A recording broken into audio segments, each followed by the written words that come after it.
Well, hello everyone, and welcome back to Please Welcome, brought to you by Heroic Productions in Minneapolis, Minnesota. We are a corporate event production company with a 21-year history of working with associations, organizations, and corporations of all shapes and sizes.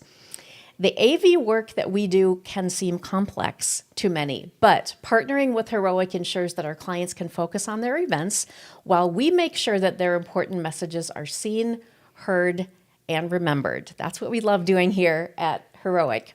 So in 2022, we created Please Welcome.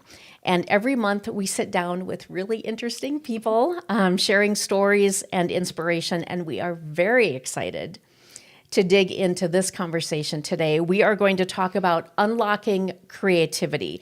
And yes, this is a topic for everyone, whether you are an artist, an entrepreneur, a corporate executive, or simply someone who's looking to infuse more innovation into their daily life. This episode is designed to spark your imagination and to set your creativity free or on fire. That's what we're going to, that's Yes. your word. So the best way to start today is to introduce our inspiration for this episode. Heather, welcome to the stage. Thank you welcome for to having Please Welcome. me. It's before our episode, I was going to ask you to make sure that I'm pronouncing your last name correctly. Is it Boschke? It's Boschke. Okay. You got it. Heather Boschke, everyone. Hi. Welcome. So for those of you who are tuning in, thank you for being here. You can certainly drop comments here. We are live on YouTube, on Facebook, and on LinkedIn. So let us know where you're tuning in from. And if you do have any specific questions for Heather, please feel to drop them there. We'll try to watch comments throughout our conversation today. But let's get to know you a little bit. All right. I love that on your LinkedIn profile, you describe yourself as marketer, professor, fire starter. Yes.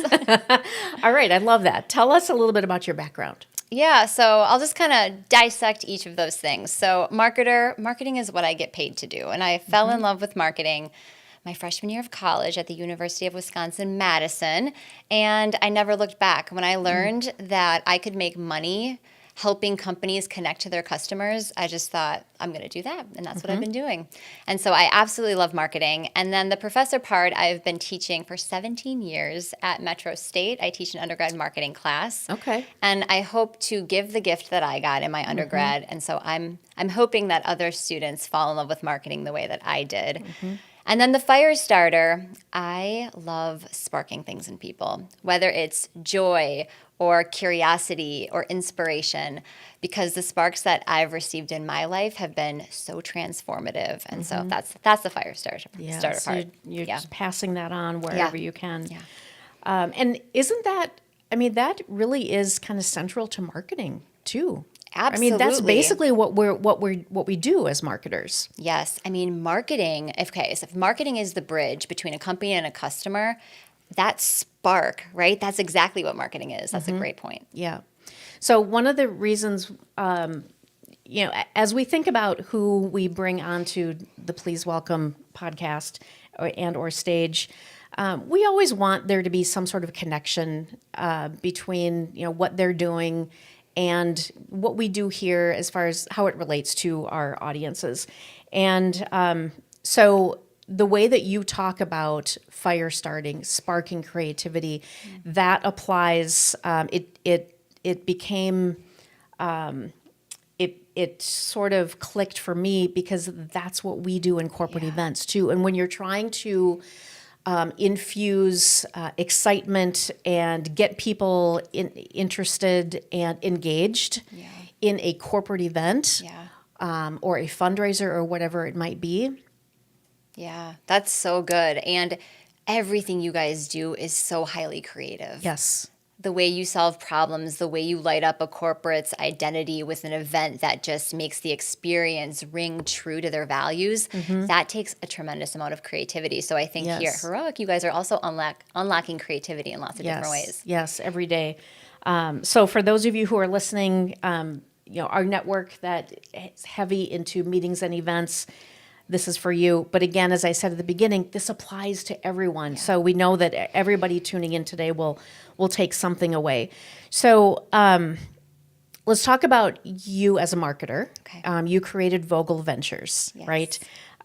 So tell us a little bit about that business, and then Yeah. we'll start to get into what we're seeing here Okay, on the that sounds table. good. Yeah, Okay. so I've been in marketing for corporations my whole career for 22 years, mostly strategic marketing, some brand marketing, big companies, small companies, nonprofits, big teams, small teams. And a few years ago, I kind of call Vogel Venture.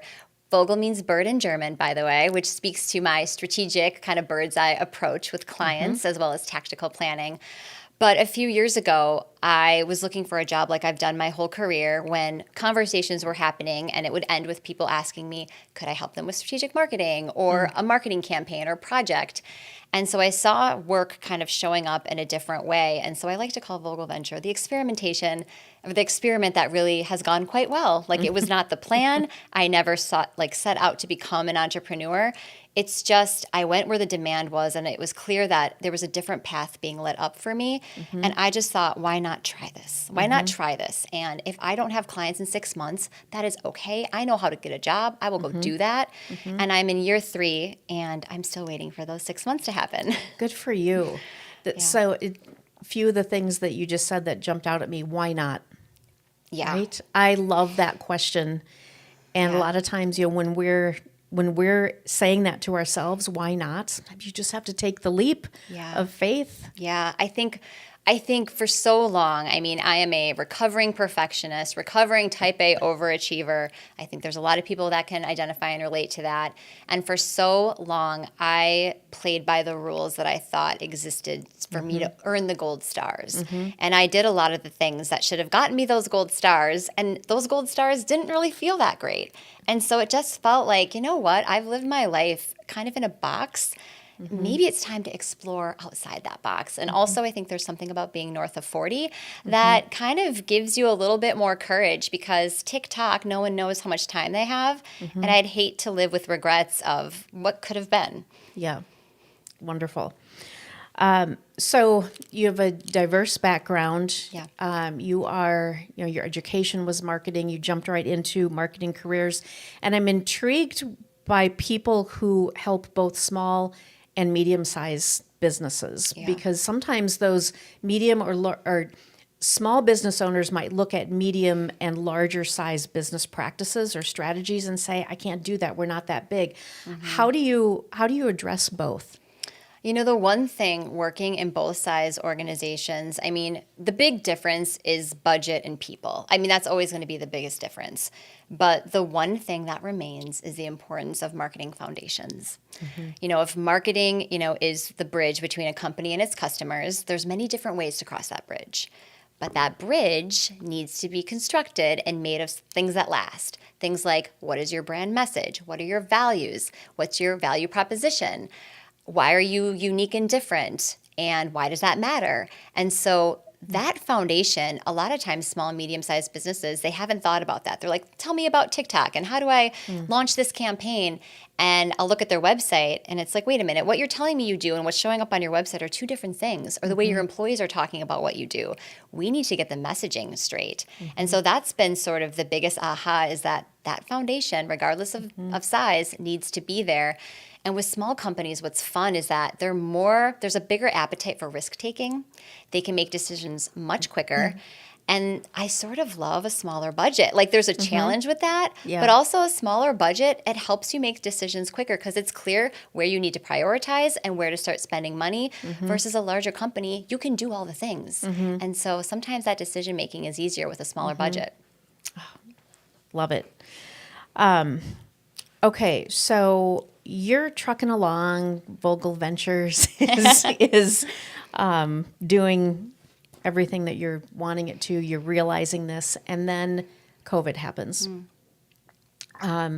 You had a really interesting thing happen during COVID, and we wanted. First of all, I want to say it has been so fun to watch you pop up on news programs. Yes. You are getting some amazing media coverage. Congratulations on that. Who knew? Everyone loves birds. Yes, exactly. Everyone loves birds. And well, look how cute. They're cute very they are. So this was unlocked by your creativity thanks to COVID. Yeah. And I think it's interesting now as we are post-COVID, and we know that there was so much devastation during that time period. People lost lives, people lost jobs, but there were also some pretty amazing things that came out of it, and you are one of those stories. So talk us through that. Yeah. I think to the point before about feeling like I was in a box, I'm doing all the things, playing by the rules. I also think I just have been on a treadmill and just doing the same thing over and over again. And we're going to talk about unlocking creativity and how part of that is stopping the routine and the hamster wheel. And so in the quiet of COVID, in the not busy, in the not going to events, in the not doing of all the things and being at home, I very much felt this like voice right in my heart telling me, you need to draw again. And drawing was something that I loved as a kid. It's how I played. I would run to my room with my colored pencils and just sketch and draw and color. And it just brought me so much joy. And so I bought a sketchbook and pens, and I did bring my sketchbook, and I started drawing these birds. And so what I love about the bird drawings is that it starts with pen first, and then I use marker to color it in. Because being a recovering perfectionist, like I said, if I drew this in pencil, nothing would ever get drawn. Yeah. And so there's something lovely about I make mistakes, and kind of like life, like we mess up, we make mistakes, we screw up, and we can't take it back. We use it, and part of it becomes all of the beautiful picture of who we are. So I started drawing these birds, and then that led to learning more about birds, and then that led to, you know what, I'm learning so much about birds. I think there's a children's book in here. So it started as just buying a sketchbook and pens, and it has turned into this amazing journey with books and the prints, and it's so much fun. But beyond that, I think, and kind of like my business too, I think part of the key to the success of all of this is that I was unattached to the outcome because I did not know what this could be. I had no intention. Same thing with Vogel Venture. Yep. It was an experiment, and it seems to be working. And so there's something about the lack of expectations that have left the door wide open to so many possibilities that I could never have imagined. Yeah. So, and it's not even like a blind faith thing. It's you're just truly sparking an idea and then just letting it go. Yes. Letting it go where it wants to go and where it leads you. Yeah. And also kind of articulating my hopes for it too. So when I had this idea of a children's book, for a long time I didn't say anything because I'm like, I don't even know what I'm a marketer. I know nothing about children and books. How do you publish a book? No clue. And I finally started talking to people and saying, you know what, I'm considering writing a children's book. Is there someone that I could be connected to? And just those questions and some Googling led to reading articles and getting more involved in this indie self-publishing world. And so it's just been, there's something about when you say things out loud and all of a sudden the universe puts all the right people, places, and opportunities in your orbit to help make it happen. Yes. Say things out loud. Yes. There's so much talk about manifesting our dreams. Yeah. Yeah. There's so much power in our thoughts and in our words and listening to that. And so, and so now there's these 2 books with a third on the way this summer called Little Birdie Babies. And what I love about it, it's the drawings, but it's also the education. And each book has a light message about every bird is different and unique, and that's what makes them so special, just like all of us. And so it's funny, the messages when I do these author visits and I talk about how there's no one or right way to be a bird. Like birds are perfect as they are, just like us, and how every bird is great at being them. And these lessons that I talk to kids about, I just think like these are the same lessons we need to remember as adults. Absolutely. Yes. Foundation. Yeah. For being a good human. Yeah. Right. Yeah. So you've got little birdie buddies of Minnesota, of Wisconsin. Yeah. You've got little birdie babies coming. Are you doing other states or where, I think I I will. Going will. from here? Yeah, I kind of see. I've got a duck book that I want to be working on. I've got maybe Little Birdie Buddies of the Southwest. Maybe combine some states. Florida's definitely on the list. And then we'll see where it goes. Like if this whole thing came from not being in a box, there's also something about not wanting to, constrict the flight of what this could be. Yeah, yeah. So, and I've seen you in classrooms. Yeah. Right? You've been sharing with That has kids in been classrooms. so much fun, is Yeah. connecting with, the consumers. Going back to marketing, Mm-hmm. the best part about marketing is when you can see what you've done matters to your target audience. Mm-hmm. So when I see these kids and they're like, oh, I love Ellie the Eastern Bluebird, it just makes my heart, it just fills it to the brim. Yeah. Because what you're doing matters, and getting in front of your target audience, getting into the field and seeing your customer with your product or service, like there's nothing better than that. Yeah. Yeah. So, I was just going, you touched on what I was just going to ask you about. So integrating this into your marketing skills and expertise that you provide to your clients, Yeah. right? You're able to infuse the two, Yeah. I mean, or infuse this into that. at first when, you mentioned the question about integration, I thought, well, I don't know if I really did anything on purpose. I just started following this dream that was in my heart and the passion. But truly, it all does kind of go. Like me being a marketer, I was able to create this brand of Little Birdie Buddies very naturally, and using the fundamentals of, okay, what is the mission of Little Birdie Buddies? Well, it's to spread joy one bird at a time. Okay, if that's the tagline, everything kind of revolves around that. So if I'm not spreading joy with these birds, I'm not living up to my mission. And then who's my target audience? And so again, it always comes back to the fundamentals for sure. Yeah. Do we have any questions from the audience? I realized that I have not been. We've just been talking. Taking a look over here. No. Thank you guys for tuning in. Ashley, nice to see you. Thank you guys for being here. Yeah, if you have any questions for Heather, just drop them here, please. So not everyone has the ability to, or has the option, or maybe this is perceived, that not everyone has the ability to infuse their hobby into their professional life. What sort of advice do you have for people on that? I think that's okay. Even when I started out on this journey, it was, I am a marketer. And I've got this weird bird thing, and they don't really go. And I think we just try to put things in boxes too much. It is okay to be a marketer who also loves birding, who's also passionate about 17 other things. And so I think some of it is about embracing your and. We all have so many ands, and I think we just get very one-dimensional when we think about work and we think about the role we play in our family. And there's so much more in all of us. Yes. And it is up to us to get all those dreams that are in our heart and pour them out, whether it's the dream of learning a new language or finally going to France or finally learning how to ski. Whatever that dream is, we all have things other than being a mom or being a wife or being a marketer or an accountant. And I just think part of our life's work is to embrace who we are fully, because that will help other people unlock all of who they are. And I think for so long, I was one-dimensional in terms of I gave work kind of all the attention. And I think purpose has many roots, and what we give attention will grow. And work got all the attention for too long. And so now I'm trying to give attention to all the things that light me up from the inside out, because that makes me a better human and makes me a more powerful person, not only tapping into the inner strength of who I am and what I'm here to do and who I'm here to serve, but also it makes me a better wife and a better employer, like all of the things. Right. Yeah.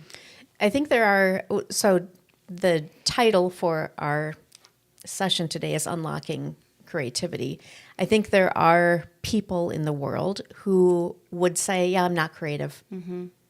I mean, I interact with people all the time, and I say, let's do a brainstorm. I'm not creative.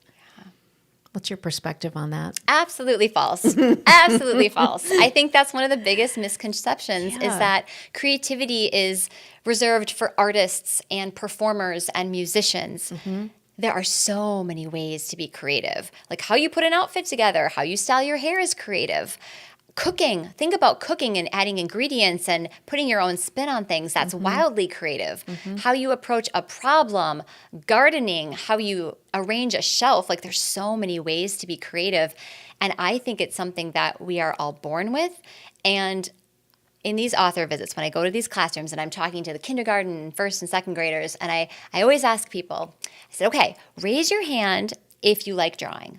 And all the hands shoot up. And if I would ask that same question to a room of adults, the reaction would look very different. And you look at playgrounds and you look at kids making up stories and playing pretend and making up games. Like, creativity exists within us. And I think just as we get older, we get rules and those boxes come in, and all of a sudden we just feel kind of stifled. And then before we know it, we're kind of on a treadmill of rules and things we're supposed to do and should do. But that creativity is in all of us always. Yes, and it can come out in different ways. It will look different.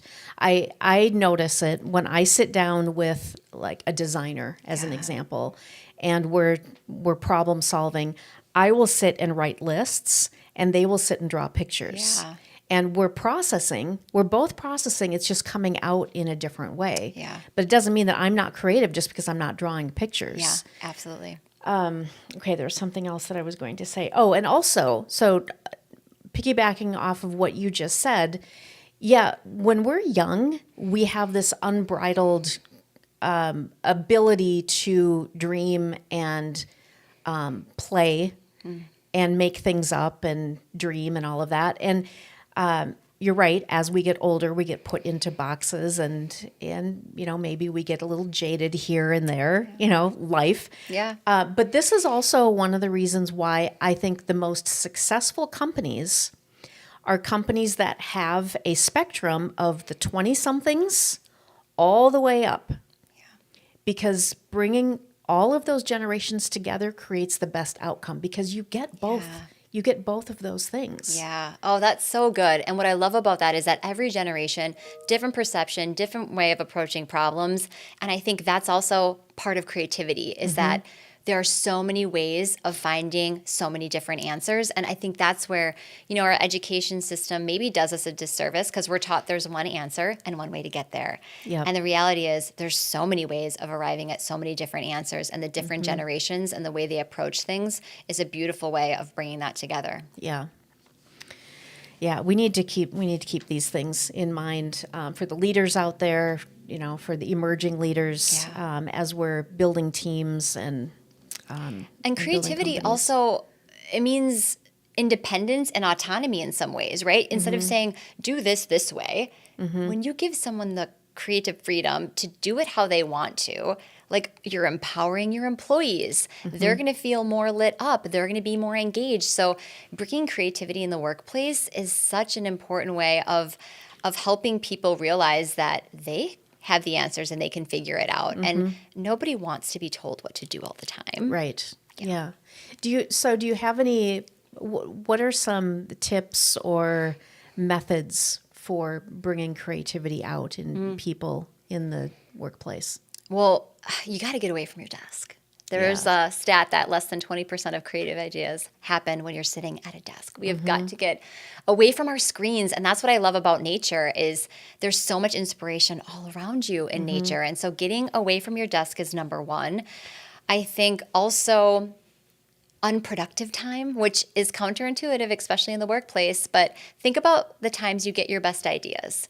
You are in the shower. You are driving on the way to work. You're not necessarily being productive. So building in time for playing and turning your mind off in certain ways will serve you better because you're going to come back inspired with new ideas. And if you've seen Mad Men, you see Mad Men? Okay, so Don Draper, anytime he needed to be inspired, what would he do? He would get out of the office and go see a movie. Yeah. And so shaking up your routine and your environment. And I also think learning new things too. So if as a team, maybe you go and you take a cooking class together or you take a dance class together, but getting people out of their environments and also learning new things will fire those neurons in different ways. Yeah. So I have been doing walking meetings lately. Oh, I love that. Yeah. Yes. So that's intriguing. Do we have a question? I'm sorry, McKenna, you're directing our attention to something. From a question from Heather, what advice do you have to those of us starting something new, following their passion, who want to get their message out but are not experienced in marketing or communication? Well, there's a lot of people, especially here in the Twin Cities, if you're in the cities, that are great marketers, great brand people. Talk to us. We are happy to have conversations about this. But your passion is one thing. And so if you're starting something, I think look at people that are doing it and doing it well and have conversations with them. There's a lot of children's book authors I talked to before doing this. And so I asked all the questions, and I thought they were stupid questions, but I'm like, so exactly what is publishing? I feel like I should know what that means, but I actually don't. So ask all the silly questions and find people that can maybe be your mentor in that regard. So I think once you find your passion, it is like a dog with a bone. You do not let that go. You keep that, let that be your spark. But then there are probably other people that have done it before, and maybe they've got lessons that will help speed up, your entry into the marketplace. And also, have conversations with people like me that are in the marketing space, because we are happy to help you think about different ways to get your message out there. Yeah. Your network can produce amazing things. So when you identify this direction or this fire or this idea, say it out loud. Yeah. So you manifest it and then put it out there. You have to put it out there. Yeah. Yeah. And I think you never know where the mentors may come from. Like the woman, so there's a man named Paul who designs my books. And I met him at a networking event where for the first time I said, I'm a children's book author writing a children's book, even though I hadn't started yet. Sometimes you got to kind of say what you want to have happen. Yep. And she came up to me and she said, my husband's a book designer. I think you should meet him. And within 2 connections, I have a book designer who I love. And so you just never know where those connections are going to be made. So part of it is also staying open, saying it out loud, but staying open to any moment can positively change your life. Yeah. I'm always pleasantly surprised at how many people want to help other people. Yes. Well, and that's just it. I think about what I've gone through. Now it is my responsibility to pay it forward to other people that want to do this. I think about when I've lost my job and the people that helped me sort of see my value, even though I couldn't see it for myself. Like when pain equals purpose, and when we go through things, even creating a book, it was like, I don't know what I'm doing. I'm doubting myself, building a business, so many ways to doubt yourself. But when you get to the other side and you start doing things for you and you're building something you believe in, when you see it working, now you're like, okay, who can I also open doors for? Because so many doors were opened for me. That woman who graciously introduced me to her husband. Now, who can I introduce people to so that they can also, so this path can be easier for them? And I think sometimes older generations, we think that, because I'm Gen X, I don't know what you are, but I'm Gen X, but I remember hearing like, you got to pay your dues. And yes, that might be true in some regard, but I think it's also about how do we make things easier for, like my lessons can make life easier for someone else. Yeah. And just because I learned the hard way doesn't mean everyone else has That's to. right. That's right. Yeah. And in the end, everybody wins when we have that sort of philosophy. And then you're creating a community, and like then it's this snowball effect. And I just think putting more good out in the world is never a bad thing. That's right. Karma always, she never loses an address. That's right.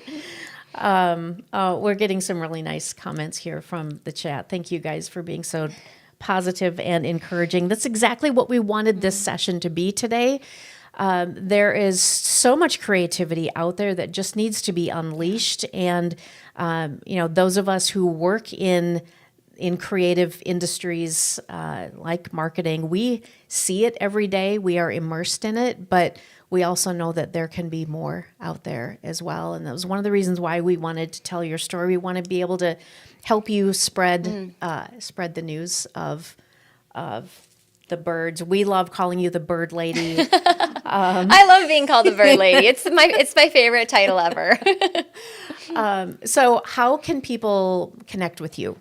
First, if they want to work with you in Vogel Ventures. Yeah. And then also to talk about this as well. Yeah, so vogelventure.com is my website. LinkedIn is great, and all of my contact information is there. So LinkedIn's probably the easiest place to find me. Yeah. Okay. All right. Wonderful. There's probably so many more things that we could talk about. And actually, before we went live today, we were just chatting away and finding lots of interesting topics to talk about. So maybe we'll have you back. I would love that. I would absolutely love that. Thank you so much for sharing this today. Where can they pick up the book? Well, thank you so much for having me. Yes. And yes, Little Birdie Buddies of Minnesota, you can find it on my website, so littlebirdie.buddies.com. It's also on Amazon, and it is the #1 best-selling book at the Minnesota Zoo right now. So Oh you my can gosh. also go to the zoo and pick it up there. Congratulations. Thank you. Oh, so fun. So with that, this is going to fuel the rest of my day, the rest of my week, everything. Heather, always so much fun to spend time with you. Likewise, sister. Thank you. Thank you. All right. You can reach Heroic at heroic-productions.com. You can reach me via email as well. And khart at heroic-productions.com. We will see you next month. I don't know that we have our April guest lined up yet, but we will start promoting that just as soon as possible. If there are people that you would like to see on the Please Welcome stage, please let us know. Drop us a message. And again, thanks to everyone for tuning in today. We'll see you in April.